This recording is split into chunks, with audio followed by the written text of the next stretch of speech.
बारामतीचा नवा दादा,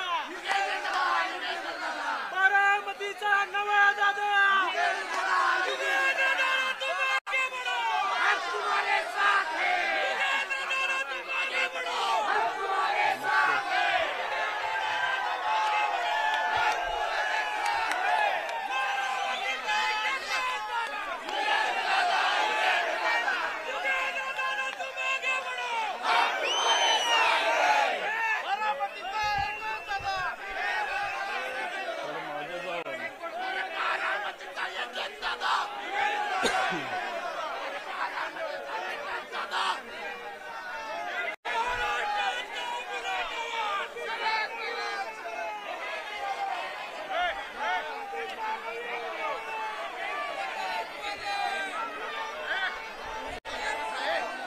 नमस्कार। आज खरं तर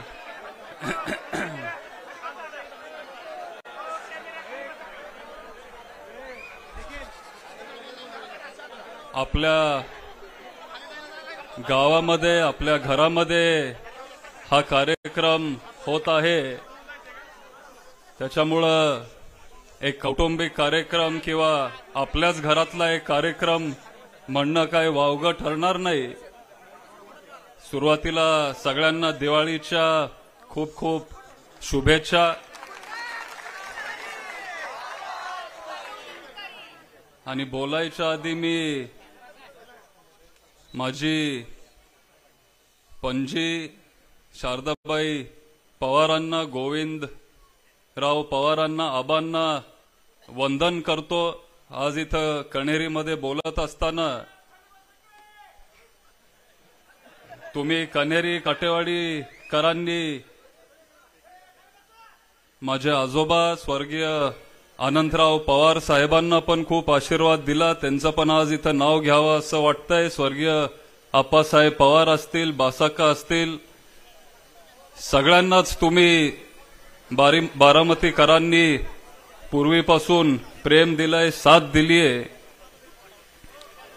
आणि खरं तर आज माझ्या आयुष्यातला एक सगळ्यात मोठा दिवस आहे आणि मी स्वतःला खूप नशीबवान समजतो, कारण काल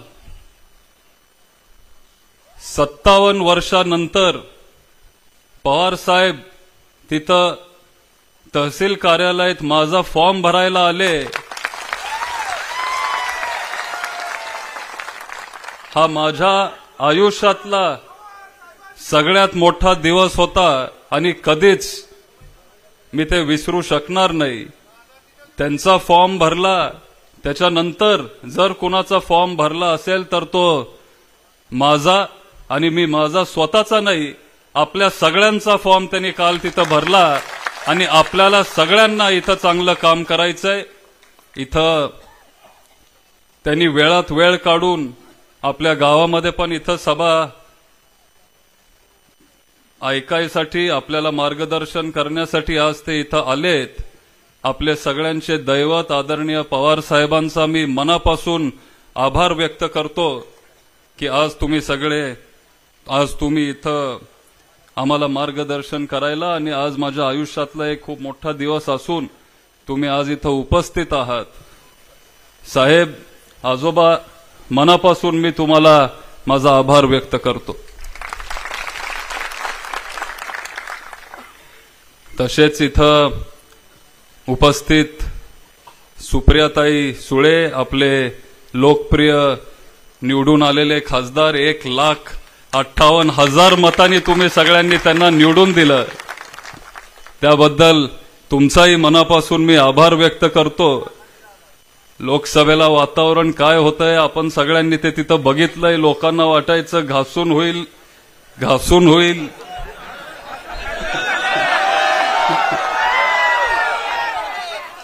पण तुमच्या सगळ्यांच्या आशीर्वादामुळे आज हा निकाल तो लागला आणि आज सुप्रियाताई खूप चांगल्या पद्धतीने नेहमीसारखं संसदेत आपले सगळ्यांचे विषय तिथं मांडतायत।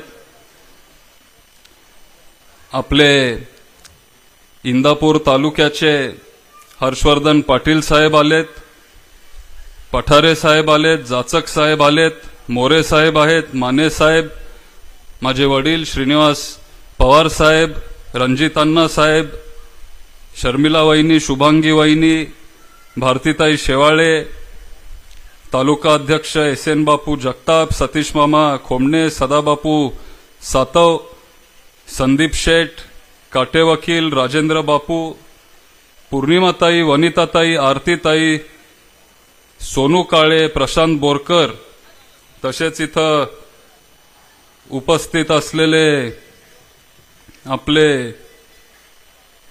इंगोले साहेब, हिरालाल राठोड, सागर मिसाळ, महारुद्र पाटील, इंदापूर तालुक्याचे अध्यक्ष तेजसिंह पाटील, निहार ठाकरे, राजवर्धन पाटील, अंकिता ठाकरे, बाळासाहेब शिंदे, राहुल मखारे, इसाक बागवान, राष्ट्रवादी काँग्रेसचे इथं उपस्थित असलेले सगळे ज्येष्ठ पदाधिकारी, महाविकास आघाडीचे, शिवसेनेचे, काँग्रेसचे, सगळेच आपल्या मित्रपक्षाचे इथं उपस्थित असलेले पदाधिकारी, आपल्या गावात सन्मान्य व्यासपीठ, आपल्या बारामतीचे, इंदापूरचे सगळे वडीलधारी मंडळी, मोठ्या संख्येने इथं उपस्थित असलेले माझे महिला भगिनी आणि स्वाभिमानी निष्ठावंत असे माझे सगळे तरुण कार्यकर्ते आणि मित्रांनो, सगळ्यांना नमस्कार. आता खरं तर कण्हेरीमध्ये जर बोलायचं असेल, हे आपलं गाव आहे, आपलं घर आहे, ही परंपरा काय आता नवीन नाहीये. अनेक दशकापासून ही परंपरा इथं आपण चालवत आलोय आणि ती सुरू केली शारदाबाई पवारांनी, माझी पणजी, त्यांनी इथं आम्हाला मार्गदर्शन केलं आणि मग तीच परंपरा आदरणीय पवार साहेबांनी पुढे नेली आणि आज इथं मलाच कधीतरी विश्वास बसत नाहीये की माझ्या इथं कार्यक्रमासाठी किंवा नारळ शुभारंभासाठी सगळे इथं उपस्थित आहेत आणि ही परंपरा साहेब आम्ही पुढची पिढी पण पुढे नेऊ आणि तुमचे विचार, शारदाबाई पवारांचे विचार, यशवंतराव चव्हाण साहेबांचे विचार, शिवशाहू फुले आंबेडकर साहेबांचे विचार, पुण्यश्लोक अहिल्यादेवी होळकरांचे विचार घेऊन आम्ही सगळे पुढे जाऊ आणि या तालुक्याला योग्य ती दिशा आपण देत राहू. आता खरं तर कौटुंबिक कार्यक्रम आहे, त्याच्यामुळे जर बोलायचं असेल तर आपल्याला सुरुवातीपासून बोलावं लागेल. साहेब जेव्हा निवडून आले तेव्हा त्यांचं वय काय 26-27 त्यांचं वय होतं आणि त्या वयात बारामतीकरांनी त्यांना तिथं भरभरून आशीर्वाद दिला आणि त्याच्यामुळे ते पुढे जाऊन मंत्री झाले, मुख्यमंत्री झाले, संरक्षण मंत्री झाले, कृषी मंत्री झाले, आयसीसी बीसीसीआय अध्यक्ष झाले, अनेक मोठी पदं त्यांनी कमवली. आपल्या साहेबांचा आपल्याला सगळ्यांना अभिमान वाटतो आणि आज जर बारामतीचं नाव देशात नाही तर जगात कोणी मोठं केलं असेल तर ते फक्त आणि फक्त आपल्या पवार साहेबांनी. अख्ख्या जगात बारामतीचं नाव तिथं मोठं केलं हे काही लगेच होत नसतं. त्याला 50-60 वर्ष पवार साहेब तिथं काम करत राहिले आणि त्याच्यामुळं आपल्या बारामतीचं नाव आज अख्ख्या जगात तसं मोठं झालंय. आता आपण म्हणतो की बारामती ही पवार साहेबांची, लहानपणापासून मी ऐकत आलोय, जेव्हापासून काय मला समजतंय तेव्हापासून मी पवार साहेबांना मानत आलोय. मी त्यांचा एक चाहता आहे, फॅन आहे. आणि आपण जेव्हा लहान असतो आपण कोणतरी आपल्या डोळ्यासमोर एक आदर्श म्हणून आपण बघत असतो, एक आयडॉल म्हणून आपण तिथं बघत असतो. आणि माझ्यासाठी तेव्हा पण, आज पण आणि उद्या पण ते माझे आदर्श आदरणीय पवार साहेबच असणार आहेत. आणि त्यांचेच विचार घेऊन मी पुढे जाणार. जेव्हा आपल्या पक्षामध्ये त्यावेळेला फूट झाली 1-1.5 वर्षापूर्वी काय झालं आपण सगळ्यांनी बघितलं, तेव्हा काही लोकांना आश्चर्य वाटलं की अरे हा पवार साहेबांसोबत कसं काय. पण जे माझ्या कुटुंबात आहेत किंवा जे मला ओळखतात लहानपणीपासून जे मला बघत आलेत त्यांना माहिती होतं की हा पठ्ठ्या पवार साहेबांना कधी सोडणार नाही, कधी तो त्यांना सोडत नसतो. काही झालं तरी हा पवार साहेबांना सोडणार नाही. आणि तीच माझी भूमिका काल होती, आज आहे, आयुष्यभर तीच माझी भूमिका राहील. तर सुरुवातीला जेव्हा आपण विचार करतो सुरुवातीचा, तेव्हा मला आठवतंय की काटेच्या वाडीमध्ये आम्ही तिथं सगळे राहत होतो. साधं एक पत्र्याचं घर होतं आमचं सगळ्यांचं. एक सर्वसामान्य शेतकरी कुटुंबात साहेब जन्मले. एवढ्या तरुण वयात 37 त्यांचं वय होतं 38. त्या वयात ते ह्या महाराष्ट्रासारख्या राज्याचे मुख्यमंत्री झाले. आणि त्याच्यामुळं कुठंतरी आमचं कुटुंब पण पुढं आलं आणि पवारांना खऱ्या अर्थानं तिथं किंमत मिळायला लागली. ती फक्त आणि फक्त साहेबांमुळं. आणि मी आणि आमचं कुटुंब आणि स्वाभिमानी बारामतीकर हे विसरू शकत नाही. आणि 100% जर हे श्रेय कुणाला जात असेल तर ते फक्त आपल्या पवार साहेबांना जातं. माझे वडील इथं आहेत. त्यांनी मुंबई कधी बघितली नव्हती. त्यांचं वय 22-23. तेव्हा पवार साहेबांनी त्यांना आणि कुटुंबातल्या काही सदस्यांना मुंबईला घेऊन आले. मुंबई तेव्हा दाखवली. मग त्यांना मुंबई कशी दिसती आणि कसं आपल्याला पुढे काम करावं लागेल आपण तिथं करू शकतो हे मार्गदर्शन साहेबांनी दिलं. आणि मला त्यांचा आदर अभिमान वाटतो की माझे वडील ते कधीच विसरले नाहीत. आणि त्याच्यामुळे ठामपणे आम्ही सगळे पवार साहेबांसोबत आहे. आणि गावाच्या बाहेर पण काहीतरी आपण तिथं जाऊन करू शकतो हे मार्गदर्शन पवार साहेबांनी दिलं. आणि मला त्यांचा आदर आहे, अभिमान वाटतो की माझे वडील ते कधीच विसरले नाहीत. आणि त्याच्यामुळं ठामपणे आम्ही सगळे पवार साहेबांसोबत आहेत. शेवटी त्यांचे उपकार आहेत फक्त कुटुंबावर नाही तर बारामतीकरांवर. त्यांनी इथं सामाजिक परिवर्तन केलं. अनेक कुटुंबांना त्यांनी इथं उभं केलं. सामाजिक विकास केला. आणि त्या पद्धतीने बारामती पुढे गेली जात राहिली. आता आपण म्हणतो पूर्वीपासून आपण ऐकत आलोय की विकास जर आपल्याला करायचा असेल तर मग बारामती मॉडेल हे लोक म्हणायचे. आत्ता नाही, हे मी म्हणजे लहान असल्यापासून मी ऐकतोय की बारामती मॉडेल हे विकासाचं मॉडेल आहे.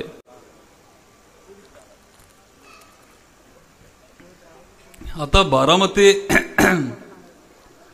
मॉडेल नक्की काय आहे? हा सगळा जिरायत भाग होता.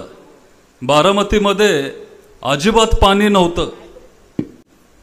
पवार साहेबांनी इथं जानाई सिरसाई सारखी योजना आणली, पुरंदर उपसा योजना आणली.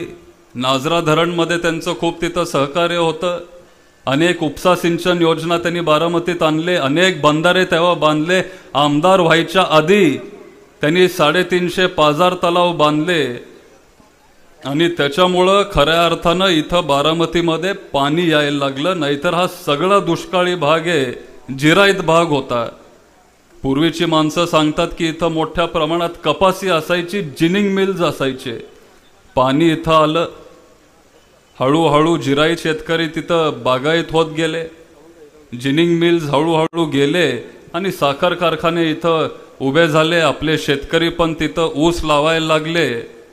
पवार साहेबांनी त्या काळात KVK ही संस्था काढली. विद्या प्रतिष्ठान पण संस्था त्या काळात काढली.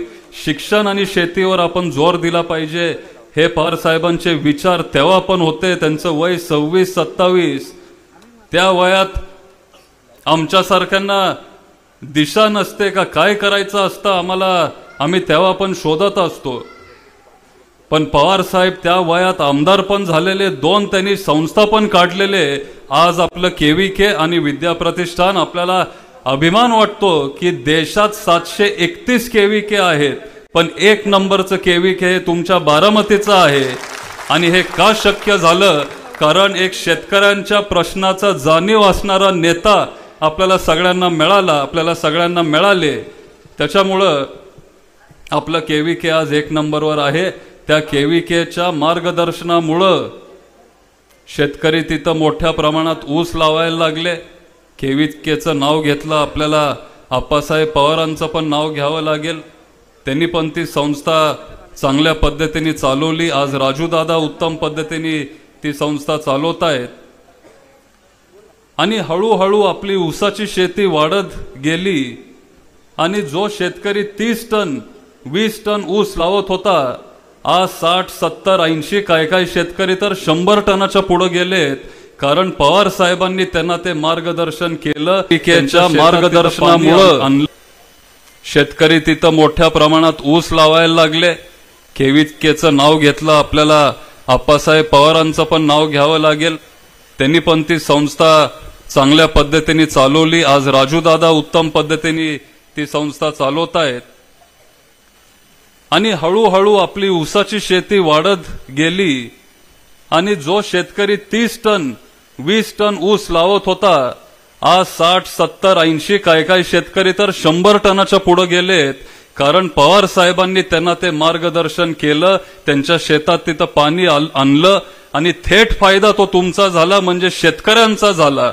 ह्याला आपण बारामती मॉडेल आपण म्हणतो. त्याच्यानंतर पवार साहेबांचं मार्गदर्शन होतं की शेतीसोबत जोडधंदा असला पाहिजे. आपण गाई गुरं घेतली, जोडधंदा असला पाहिजे, पोल्ट्री असली पाहिजे. रोजचं दूध अंडी विकून आपण आपलं आयुष्य तिथं जगू शकतो. त्याच्यामुळं इथं गाई गुरं पण वाढली. पण मग आता दूध जेव्हा इथं तयार होतं, मग ते दूध आपण विकायचं कुणाला? त्या दुधासाठी पवार साहेबांनी मार्केट बारामतीमध्ये उपलब्ध करून दिलं. इथं MIDC त्यांनी उभी केली आणि डायनामिक सारखी कंपनी त्या काळात पवार साहेबांनी बारामतीमध्ये आणली. त्याच्यामुळं आपल्या दुधाला तिथं मार्केट मिळालं. जेव्हा दूध वाढत गेलं, जास्त दूध जेव्हा तिथं तयार झालं, दुधाचे रेट घसरले नाही पाहिजेत. त्याच्यामुळं पवार साहेबांनी त्या दुधाचं पावडर तयार केलं आणि चॉकलेट बनवणारी कंपनी म्हणजे देशातली मोठी कंपनी फेरो स्वतः ते इथं बारामतीमध्ये घेऊन आले. आणि त्याच्यामुळं आज तिथं आपल्या दुधाला भाव मिळतो, मार्केट मिळतं फक्त बारामतीमध्ये. कारण हे पवार साहेबांचं योगदान आहे. आणि ह्या पद्धतीने तिथं समाजाचा विकास झाला, शाश्वत विकास झाला. कारण पवार साहेबांची दूरदृष्टी आपल्याला मिळाली, एक विजन असणारं नेतृत्व आपल्याला मिळालं. आणि त्या काळात सर्वसामान्य जनतेचा तिथं फायदा झाला. अलीकडं काय फक्त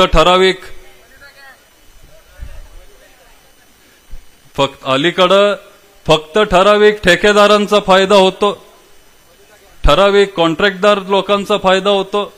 पण सर्वसामान्य जनतेचं काय? पवार साहेब नेहमी सर्वसामान्य जनतेचा विचार करत आलेत. आणि त्याच्यामुळं आज पण बारामतीत नाही तर अख्ख्या महाराष्ट्राची जनता पवार साहेबांच्या ठामपणे पाठीशी आहेत. कारण नेहमी ते जनतेचा विचार करत आले. आता हा तालुका नेहमी पुरोगामी तालुका म्हणून ओळखला जातो, ओळखला गेलाय. शिवशाहू फुले आंबेडकर साहेबांचे विचार घेऊन आपण पुढे आलोय, पवार साहेबांचे विचार घेऊन आपण पुढे आलोय. कधीच आपण जातीवादी लोकांना इथं येऊन दिलं नाही, कधीच आपण भाजपला इथं ह्या तालुक्यामध्ये येऊन दिलं नाही. जिथं आम्ही काल होतो, जिथं आपण सगळे काल होतो, त्याच विचारासोबत आपण आज पण आहे. आपण भाजप बरोबर तिथं गेलो नाही. भाजप हे शेतकऱ्यांच्या विरोधातलं सरकार आहे आणि त्यांच्या सोबत आपण जायचं नसतं. हे आपल्या सगळ्यांना ते समजतं. बारामतीकर शेवटी लई हुशार आहेत. कुणासोबत राहायचं आणि कुणाला धरायचं आहे तुम्हाला चांगलं माहिती आहे. जर शेतकऱ्यांसाठी कोणी केलं असेल तर ते फक्त आणि फक्त पवार साहेबांनी केलं.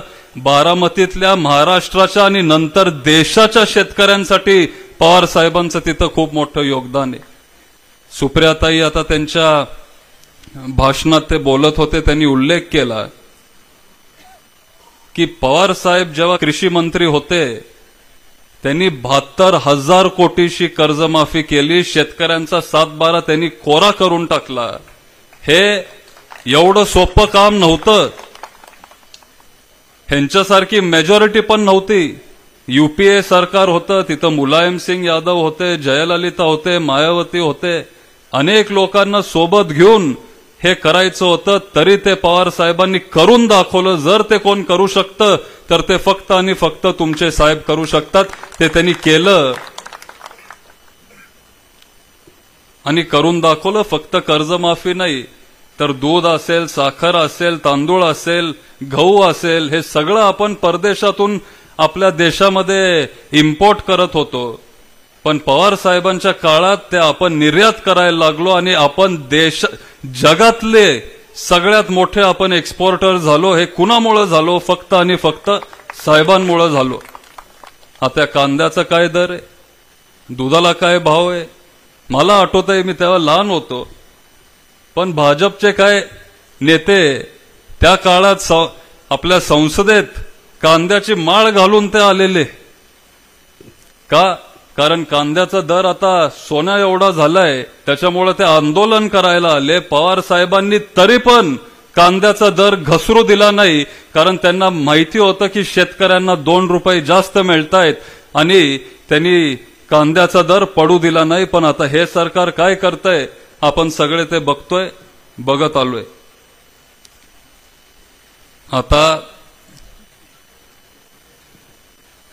आत्ताची सत्ता ज्यांच्याकडे आहे त्यांना लोकसभेला जास्त यश न मिळाल्यामुळं त्यांनी एक योजना आणली आमच्या बहिणींसाठी आणि त्याला नाव दिलं लाडकी बहीण योजना. खरं तर योजना आधी आणायला हवी होती, लोकसभा झाल्यानंतरच का योजना आणली? एखाद्या वेळेस त्यांना ते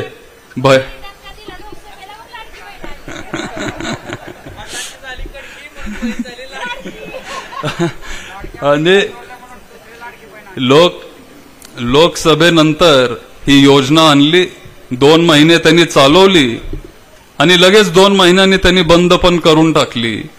आणि ते पण एवढे अटीतटी त्या योजनेमध्ये जे 65च्या पुढं जे 65च्या पुढं ते ह्यांच्यासाठी लाडक्या नाहीत. 18 ते 21 ते पण लाडक्या नाहीत. एवढी अटीतटी त्यांनी तिथं टाकली. पण जेव्हा पवार साहेबांनी कर्जमाफी केली ती सरसकट केली. 72,000 कोटीची कर्जमाफी केली. हा तो फरक आहे. आणि योजना आणली 2 महिन्यासाठी, पण ह्या 2 महिन्यामध्ये आपला 100 रुपयाचा स्टॅम्प 500 रुपयावर नेला. तेलाचे दर वाढवले, खोबरं वाढलं, तेलाचा डबा तर 500-600 रुपयांनी वाढलाय, शेंगदाणं वाढलंय. आता मी जास्त तुम्हाला सांगत नाहीत कारण आमच्यापेक्षा तुम्हाला जास्त माहिती आहे. तुम्हीच सगळं आमचं किराणाचं शॉपिंग करत असता आणि आता दिवाळी आलीये ते तुम्हालाच तुमच्याच ते लक्षात आलं असेल.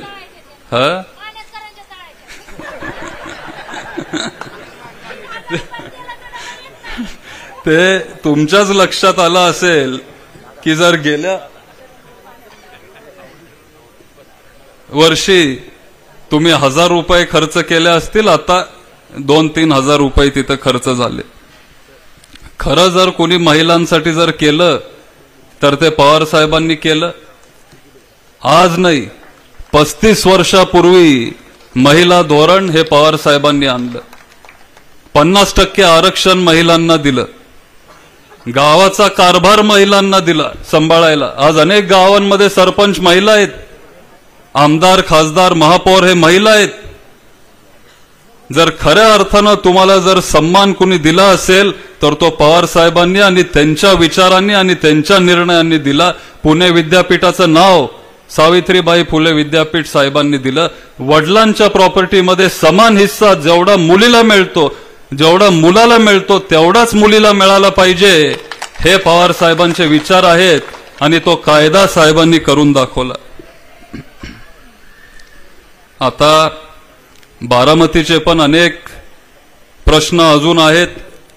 सगळ्यात महत्वाचं म्हणजे आपल्या पाण्याचा प्रश्न आहे.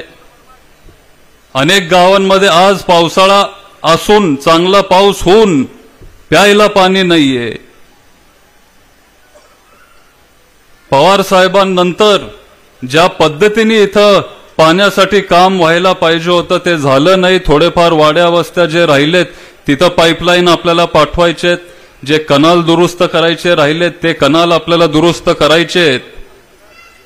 आणि इथून पुढे आपण पाण्याचा प्रश्न सोडवू, पाण्यावर आपण काम करत राहू. आणि बारामतीत जो जिरायत भाग आहे त्याला बागायत करल्याशिवाय आपण इथं थांबणार नाही आणि आपण झटत राहू आणि ह्या प्रश्नावर आपण काम करत राहू. गुन्हेगारी किती वाढली, काय झालंय, काय होतंय, आज तुम्हाला सांगायची गरज नाहीये. तुम्हाला हे सगळं माहिती आहे, तुम्ही सगळ्यांनी बघितलंय. महिलांना आज संरक्षणाची गरज आहे. महिलांना संरक्षण दिले पाहिजे. चांगले कडक अधिकारी आपण बारामतीत आणले पाहिजे आणि इथं संरक्षण आपण आपल्या महिलांना दिलं पाहिजे. बेरोजगारी वाढली.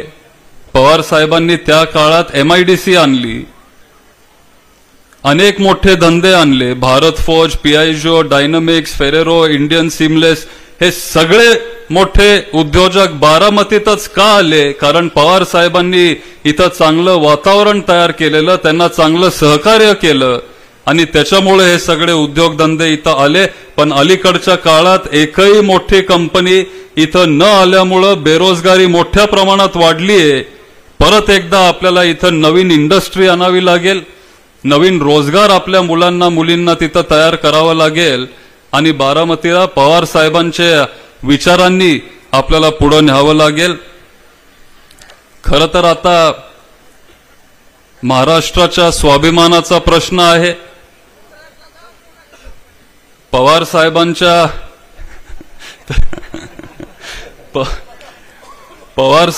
स्वाभिमानाचा प्रश्न आहे आणि पवार साहेबांचा स्वाभिमान म्हणजे सर्वसामान्य बारामतीकरांचा स्वाभिमान.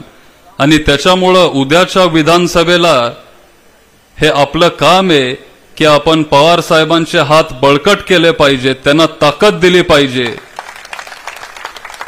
आणि जेव्हा अख्ख्या महाराष्ट्रामध्ये तुतारी वाजेल तेव्हा बारामतीत पण तुतारी वाजली पाहिजे. या पद्धतीने आपण सगळे पुढे जाणार आहोत आणि पुढे जाऊ. आज तुम्ही सगळे इथं मोठ्या संख्येने उपस्थित राहिलात त्याबद्दल मनापासून आभार व्यक्त करतो. मला ही जी संधी आदरणीय पवार साहेबांनी, जयंत पाटील साहेबांनी, प्रियाताईंनी, पक्षांनी दिली, नम्रतापूर्वक मी ह्या संधीचा स्वीकार करतो. आणि आज एक बारामतीकर म्हणून मी तुम्हाला सगळ्यांना आपल्या मारुतीरायाच्या मंदिराच्या समोर शब्द देतो की जोपर्यंत मला शक्य असेल, जोपर्यंत मी इथं करू शकतो, तोपर्यंत मी फक्त आणि फक्त पूर्ण वेळ बारामतीसाठी देईन, बारामतीकरांसाठी देईन.